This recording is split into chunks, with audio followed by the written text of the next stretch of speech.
What if I told you that almost everything you've learned about love and human relationships is a big romanticized lie that's destroying your mental health and draining your spiritual energy? The counterintuitive truth, the one society tries to hide at all costs to keep you trapped in the cycle of dependency, is that we don't suffer because of people's actions, but rather because of the collapse of the holograms that our own neediness projects onto them. You spend years crying over a ghost you created in your mind, while the other person merely played a convenient role in the marketplace of masks.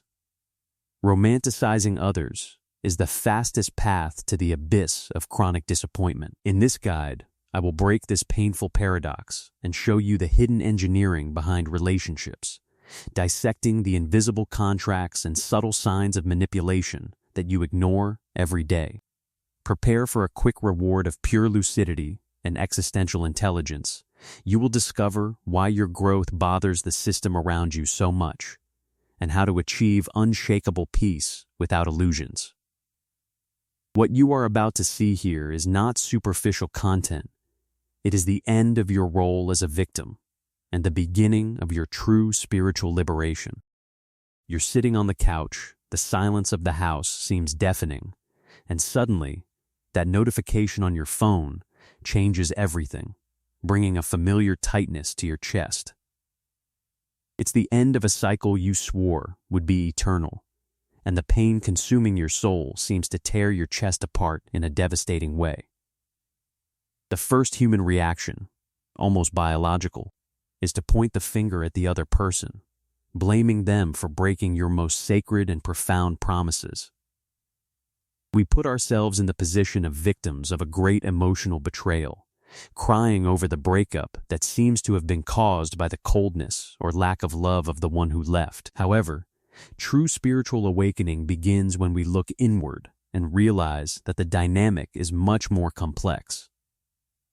The great counterintuitive truth is that the current suffering did not originate from the actions of the other, but rather from the inevitable collapse of our own powerful internal illusion factory. We created a perfect scenario and graced a stranger with the leading role without permission. The stark reality is that we rarely interact with the real people who walk beside us every day. In fact, we spend our entire lives conversing and connecting with three-dimensional holograms, colorful projections that our emotional needs draw in the empty space of another's personality. Think of it like an old movie theater. The other person is just a blank, cold, and static screen, but we insist on projecting onto them the film of the ideal partner, the perfect friend, or the saving soulmate.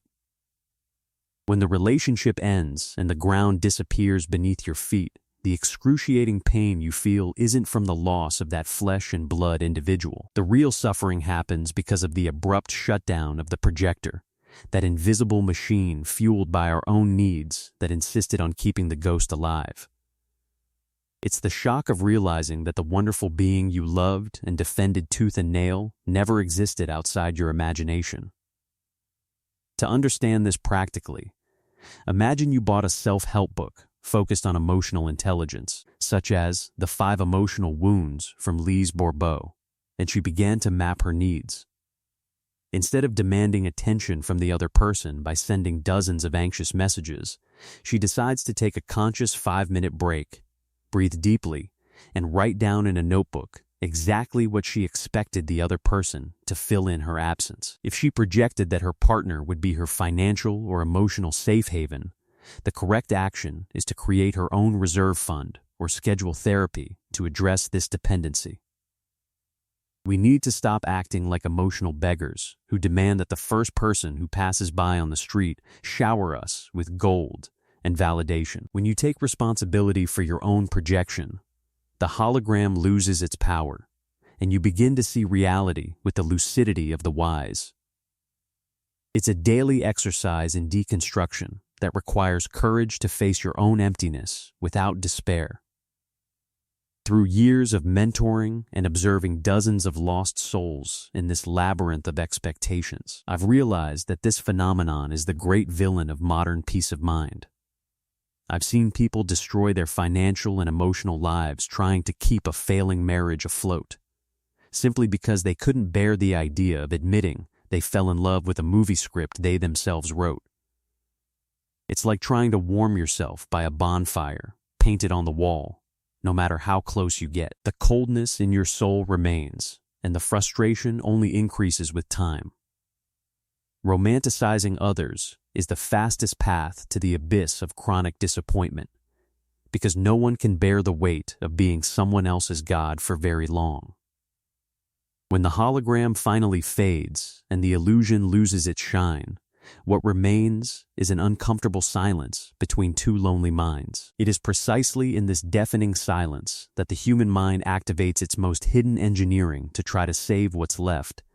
The human mind possesses a fascinating and dangerous mechanism that works day and night, without us realizing it, in the shadows of our own consciousness. Right after the first glimpse that the other person might not be the perfect creature we idealized, our ego kicks in with a frightening psychological task force. We become true architects of self-deception, using every millimeter of missing information to build emotional sandcastles. If the person you're talking to spends hours without responding to a simple message or responds monosyllabically, your mind doesn't accept the obvious fact of disinterest or superficiality. Instead, the hidden engineering of desire kicks in to justify the unjustifiable, transforming emptiness into poetry. You immediately conclude that they are a profound, mysterious being and misunderstood philosopher who is too busy thinking about the great mysteries of the universe to look at their phone. This psychological phenomenon is nothing more than a pure reflection of affective confirmation bias operating at its maximum potential in the laboratory of coexistence. The human mind hates gaps, detests the emptiness of the unknown, and therefore uses ardent desire as a quick healing cement to glue together loose pieces of perfect strangers. If the individual next to you behaves rudely, coldly, or coarsely towards the waiters, or even towards you, the affective bias creates a narrative of instant salvation. You close your eyes to the lack of manners and assume the role of spiritual therapist, thinking, he has a difficult past, carries old pains that no one knew how to heal, but I will be the light in his darkness. It is an arrogance disguised as love, where we proclaim ourselves the saviors of souls that didn't even ask to be saved, just to avoid facing the cold reality. To help you break through this hidden engineering today and apply this teaching to your routine, the best practical approach is to adopt the objective reality sheet technique. Take a piece of paper and divide it into 2 columns.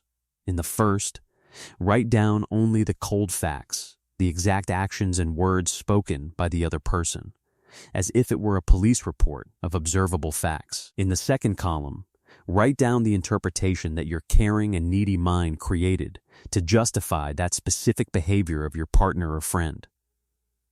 If the fact is he didn't call me on my birthday, the hidden interpretation you should cross out is he was working hard for our future. Reading books on behavioral psychology, such as Thinking Fast and Slow Daniel Kahneman's book, will help you understand how the brain creates illusory shortcuts to protect us from painful rejection. Throughout my journey guiding people seeking spiritual growth and mental balance, I grew tired of seeing hearts broken because of this invisible cement that binds illusions. I remember a mentee who spent 5 years supporting an abusive business partner simply because he filled in the partner's outbursts with the justification that he was a misunderstood genius under stress. Spiritual awakening hurts because it requires us to throw away this psychological cement and begin to see the bricks exactly as they are, without paint or decoration. It takes courage to accept the other person's silence as just silence, and their harshness as a pure lack of personal evolution, without trying to create spiritual or profound excuses. However, when we stop filling the gaps with comfortable lies, we begin to notice the small smoke signals that show the entire structure is about to collapse. A truth is a force of nature that cannot remain hidden for long, even if you try to stifle it with the heavy cloak of illusion. Before the final collapse happens and the relationship crumbles like a house of cards, the universe always sends its small structural warnings. However, we have been trained to expect grand farewell speeches or cinematic betrayals before accepting that something is deeply wrong. We ignore the fact that reality reveals itself subtly, almost invisibly, in the famous footnotes of daily life and in the small details of routine. It's that acidic and tasteless joke that the other person cracks in front of friends, disguised as intimacy and relaxation, but which deep down carries a hint of contempt. It's the slightly harsh tone of voice that cuts through the air when you share a personal victory that should be celebrated. In these moments of subtle tension, the central concept of emotional detachment begins to manifest itself through punitive silence. When you express a dissenting opinion or decide to defend your own point of view, the other person doesn't debate maturely. They simply withdraw, using absence as punishment for your audacity to think differently. Sincere communication dies and gives way to veiled manipulation, where affection and care become scarce and valuable bargaining chips. You realize that affection, hugs, and acceptance only magically appear when you reach your breaking point and threaten to pack your bags and leave. It's the classic tactic of emotional training, giving a few emotional crumbs just to ensure that your neediness remains trapped in that structure that is already completely cracked inside. To identify these warning signs and act precisely before the roof collapses on your head, start practicing the silent feelings journal. Every time you feel a lump in your throat after a conversation or perceive irony disguised as a compliment, write down the exact phrase and how your body physically reacted to that interaction. Study fundamental works on relational dynamics and assertive communication, such as Nonviolent Communication. Marshall Rosenberg's work can give you the vocabulary needed to name these subtle abuses. If you notice punitive silence in action, the best approach is not to chase after them begging for attention or apologizing for mistakes you didn't make. Maintain your firm stance. Continue focusing on your studies, your work, and your daily meditations, showing that the other person's mind games no longer have power over your inner peace. Based on my experience observing human behavior, I can affirm that the greatest emotional tragedies are built with bricks of small details deliberately ignored. I myself have seen brilliant minds intellectually wither because they accepted, drop by drop, the poison of partners who undermine their self-confidence through subtle daily mockery. Romanticizing others blinds us to these destructive micro-behaviors, causing the individual to confuse the toxicity of possessiveness with the fire of real passion. It's a dangerous cycle where the person diminishes themselves to fit into the ever smaller space the other offers in the relationship. The truth is that the social and emotional structure around us is a vast marketplace of social masks, where everyone is trying to sell a perfect image to hide their worst miseries, though the world we live in functions like a gigantic theater of appearances, a veritable marketplace where everyone is trying to sell their best version. When the structures begin to crack, we tend to believe that we have been victims of a cold monster, a conscious hypocrite who meticulously planned every detail of our downfall. However, if we delve into the profound concepts of Carl Jung's analytical psychology, we will discover a much more uncomfortable truth. People rarely lie out of pure premeditated malice. They lie out of a blind instinct for social and emotional survival. They create personas to be accepted, loved, and validated by their surroundings. And they do so with such intensity that they end up falling into their own trap. The individual comes to believe wholeheartedly in the lie they sold to the world, becoming a slave to their own illusion. The mask we wear every day is what psychology calls the persona, the social cloak we wear to hide our shadows and weaknesses from the judgment of others. The real danger to your spiritual peace doesn't lie with the professional liar who knows exactly that they are deceiving you to gain some material advantage. The true wolf in sheep's clothing is the individual who is so deeply divorced from their own inner truth that they are incapable of seeing their own rottenness. It's that person who spreads chaos, destroys the self-esteem of those around them with biting criticism, but swears up and down that their gratuitous cruelty is just frankness. They pride themselves on a supposed authenticity that, in reality, is just the shield of an inflated and wounded ego that uses aggression to prevent anyone from discovering their immense fragility. To avoid getting lost in this market of masks and to protect your energy, an excellent exercise is the practice of the hidden intention filter. Whenever someone comes to you with a destructive comment disguised as friendly advice, learn to silence your mind and observe the person's posture instead of reacting with anger. I highly recommend reading the book, The Shadow Effect from Deepak Chopra, Marianne Williamson, and Debbie Ford, to understand how repressing our flaws creates monsters disguised as saints.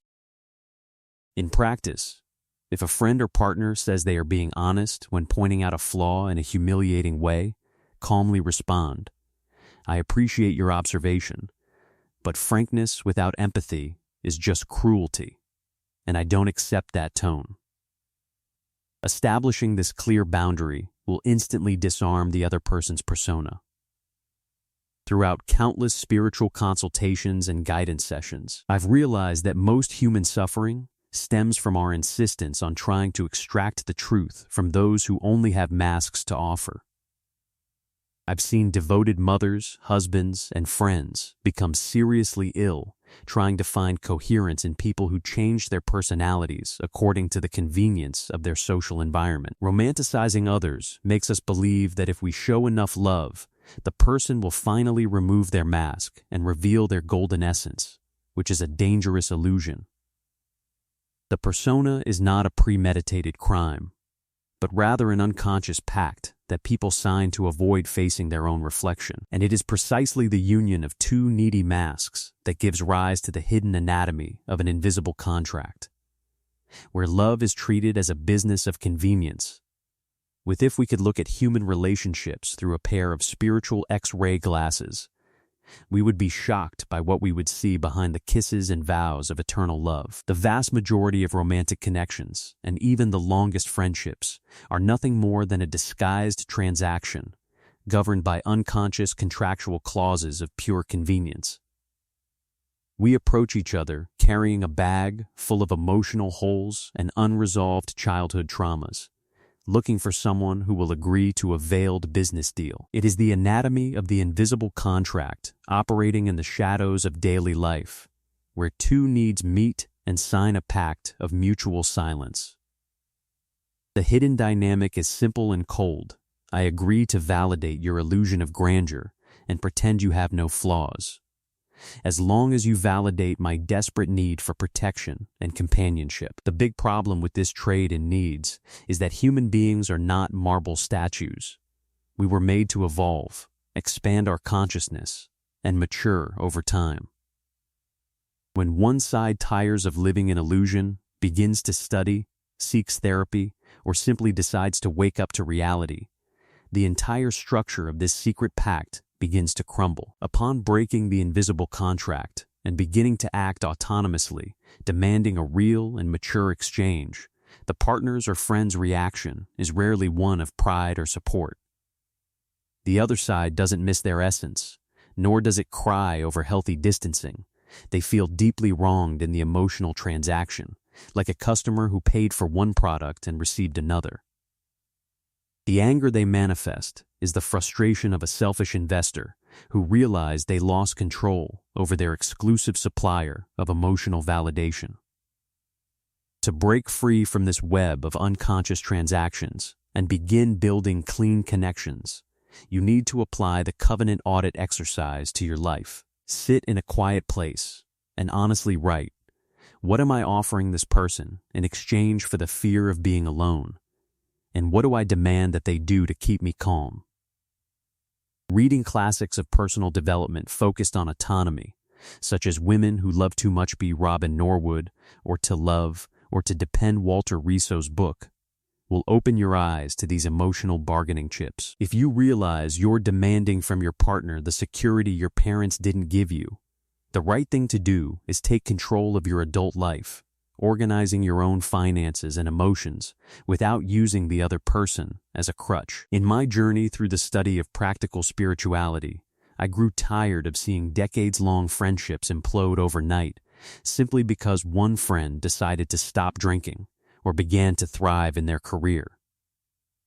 The surrounding environment collapses because individual growth breaks the script of mediocrity that kept the group comfortably and unhealthily united. Romanticizing others prevents us from seeing that many are only by our side as long as we are useful in feeding their own inner demons and covering up their own flaws.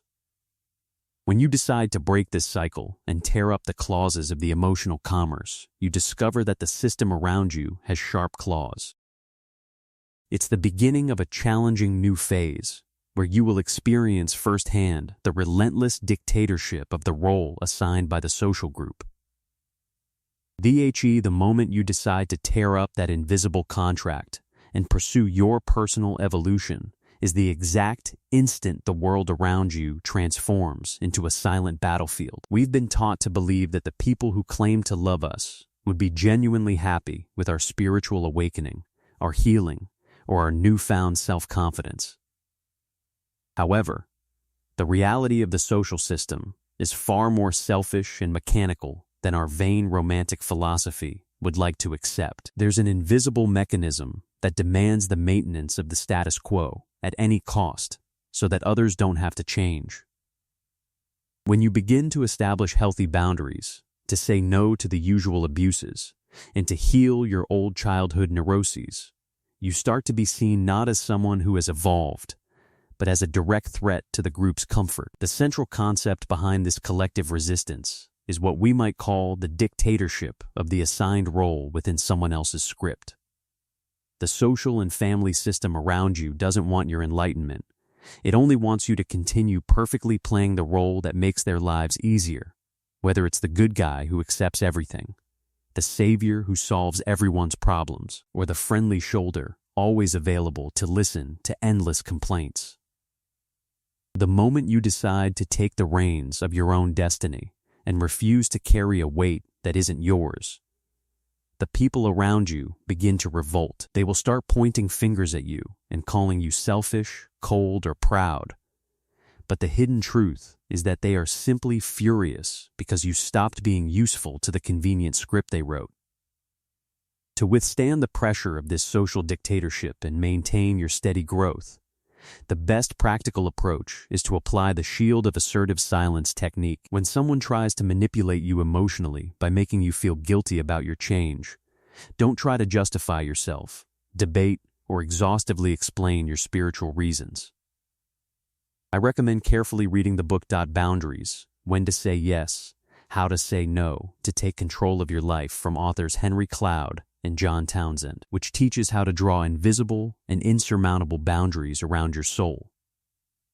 In practice, if a family member or friend complains that you've changed and become distant just because you've started investing time in your studies or meditation, calmly respond, "I'm still here, but now I'm also taking care of myself," and immediately change the subject without giving in to the drama. Over many years of counseling minds seeking liberation from social constraints, I realized that the greatest test of true spiritual maturity is not meditating in isolation on a mountaintop, but rather managing to evolve within one's own home without being corrupted by the environment.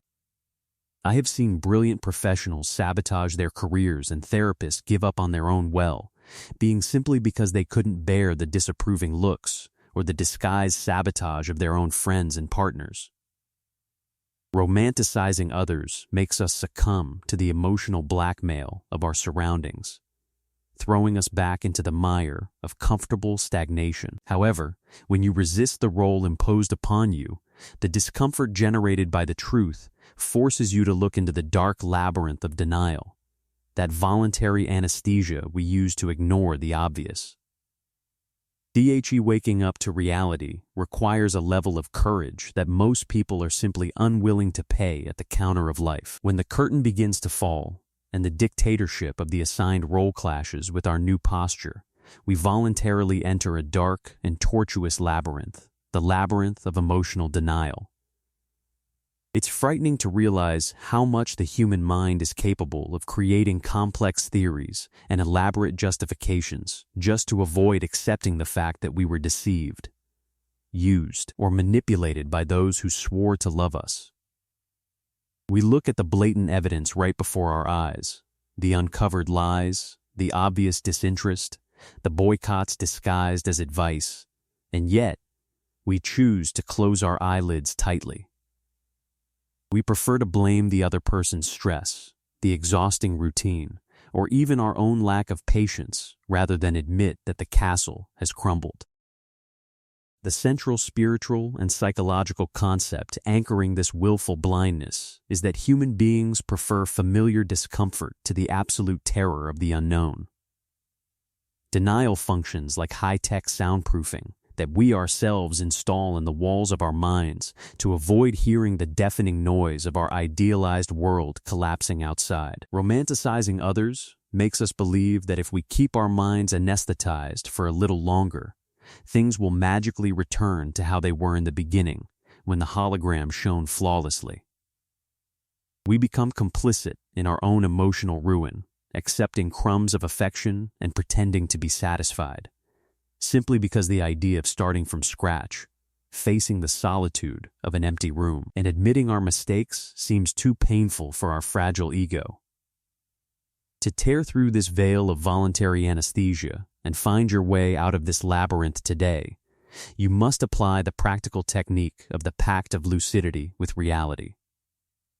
Take a notebook and list 3 absurd situations you accepted in recent months just to avoid an argument or a painful breakup in a relationship or friendship. I recommend studying the classic work, The Awakening of a New Consciousness from Eckhart Tolle, which teaches the importance of facing the present moment exactly as it is, without the filter of our childish hopes. In practice, what you need to do is stop postponing difficult conversations. If an uncomfortable fact occurs, confront it calmly on the same day, saying, "I saw what happened, and I'm not going to pretend everything is all right to maintain a false peace between us." Guiding souls on the path of practical wisdom for so many years, I've learned that denial is the most addictive and destructive drug in the world of human relationships. I've seen incredibly intelligent businessmen and women lose entire fortunes and precious years of youth maintaining sham marriages, simply because they were terrified of facing societal judgment or the emptiness of their own company. Romanticizing others is the fuel that feeds this collective anesthesia, transforming us into emotional zombies, dragging chains of frustration through the corners of life. Breaking the acoustic isolation of the mind and deciding to listen to the cracking of crumbling walls is the only path to true freedom. The great danger, however, is that when this protective wall finally falls and lucidity arrives too late, the mind can easily fall into an even darker trap. When the walls of the labyrinth of denial finally collapse and the veil of illusion is violently torn, we are thrown without warning into one of the most dangerous phases of spiritual maturation. It is the moment when lucidity arrives too late, bringing with it the overwhelming weight of stark reality.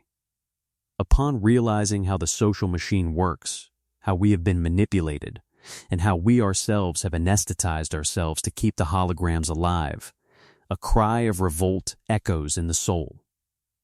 The immense psychological danger at this stage is no longer the naivete of romanticization, but rather the extreme opposite, the subtle temptation to become cold, bitter, calculating, and paranoid. The wounded mind looks at the world around it and decrees that if everyone wears masks and plays selfishly, the only safe path is to close the doors of the heart forever. This arrogant detachment from reality is the central concept that defines the trap of modern cynicism. The cynic is not an enlightened sage who has transcended the world's suffering. He is, in fact, merely the ghost of a frustrated romantic who has been hurt too much and now uses acidic indifference as a medieval shield of protection. He looks at relationships with disdain, distrusts any gesture of genuine affection, and repeats clicks like nobody's any good or love is just a biological illusion. It's a false sense of intellectual superiority, where the individual prides himself on seeing the shadow of the world, but remains completely blind to the fact that his new cold posture is merely heavy armor that prevents him from truly breathing, loving, and living. To avoid falling into this paralyzing trap and to use your lucidity wisely, the practical secret is to adopt the exercise of open-heart vigilance. When your mind tries to anticipate betrayal or create a malicious judgment about someone you've just met, stop, take a deep breath, and neutralize the thought with the logic of neutrality.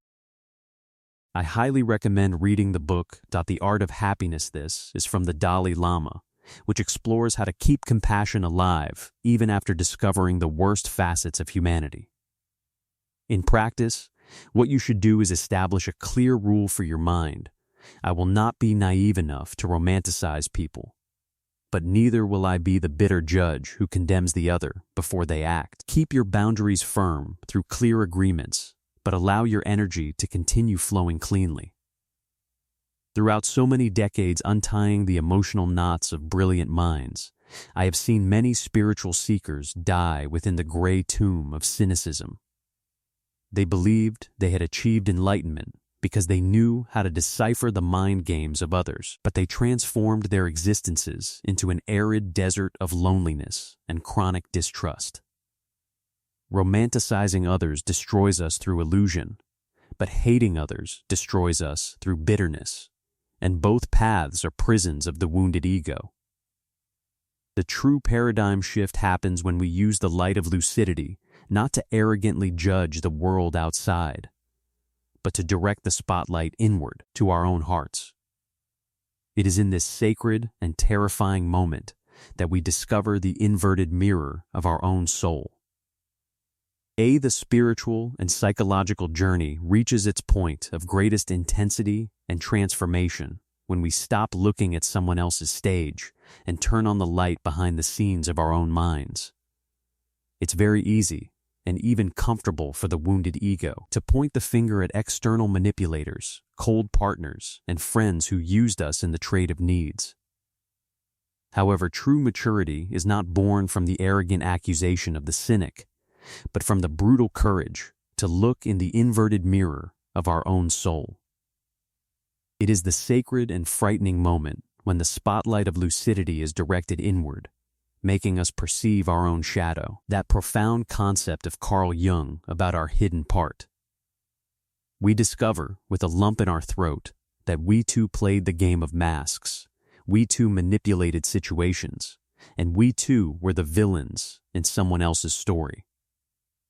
The big turning point happens when we capture ourselves, in the act, using refined artifices disguised as sanctity to control the actions and feelings of those around us. We realize that the silence we used when we were upset wasn't a need for space, but rather the punitive silence we so often criticize in others, a childish attempt to generate guilt and tame our partner.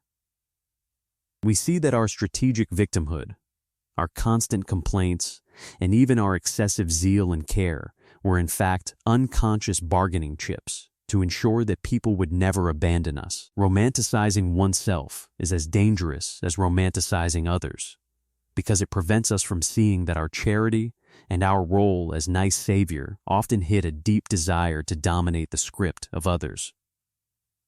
To apply this painful yet liberating clarity to your daily life right now, I suggest practicing the night shadow examination. Before going to sleep, instead of reviewing the mistakes of others, write down your own reactions from the day in a notebook.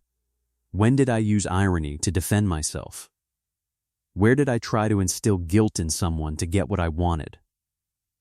I highly recommend reading the book The Red Book by Carl Jung, or, in a more accessible way, Modern Man in Search of a Soul, Modern Man in search of a soul, to understand how to embrace one's own darkness without self-destruction. In practice, if you realize you're about to create a drama or use victimhood to retain a friend's or partner's attention, take a deep breath, break the pattern, and honestly say, "I'm sorry, I was trying to manipulate you through exhaustion. I just need a hug." Throughout my journeys as a mentor to souls seeking true peace of mind, I've realized that no one crosses the portals of wisdom without first passing through the tribunal of their own heart and forgiving the monster that dwells within. I've seen proud men weep like children upon realizing they spent years destroying their family's autonomy under the pretext of simply protecting everyone. To stop romanticizing humanity means, first and foremost, to stop romanticizing one's own ego and accept that we are made of light and shadow in equal proportions. When you finally stop fighting your own darkness and accept it with humility, the need to control the outside world simply disappears from your mind. It is this peaceful surrender to truth that opens the way for the last and most beautiful stage of our journey: peace without illusions. See, we arrive at the mountaintop, where the air is thin, but the view is of an absolutely comforting and transformative clarity. After crossing the desert of disillusionment, breaking invisible contracts, and confronting the monster within our own hearts, we finally reach a state of peace without illusions. Deromanticizing humanity and relationships does not mean, in any way, closing the doors of the soul to the world or lying in the cold bed of emotional isolation. It actually means the birth of a profound and silent forgiveness towards others for being exactly what they are: a fragmented, imperfect creature in constant learning. Real love, the kind that wise people and spiritual mentors seek so much, is only allowed to begin when the childish fantasy of the perfect and savior partner finally dies in our consciousness. When you reach this level of mental evolution, you become completely immune to the tricks of veiled manipulation and the emotional games that drain the energy of modern man. You already know the mechanics of masks. You've deciphered the smoke signals, and you no longer allow yourself to be trained by punitive silence or the false promises of the appearance market. However, instead of this lucidity distancing you from people, it leaves you deeply open to real, genuine, and transparent connections, because you've stopped demanding that others carry the unbearable burden of being the gods of your life.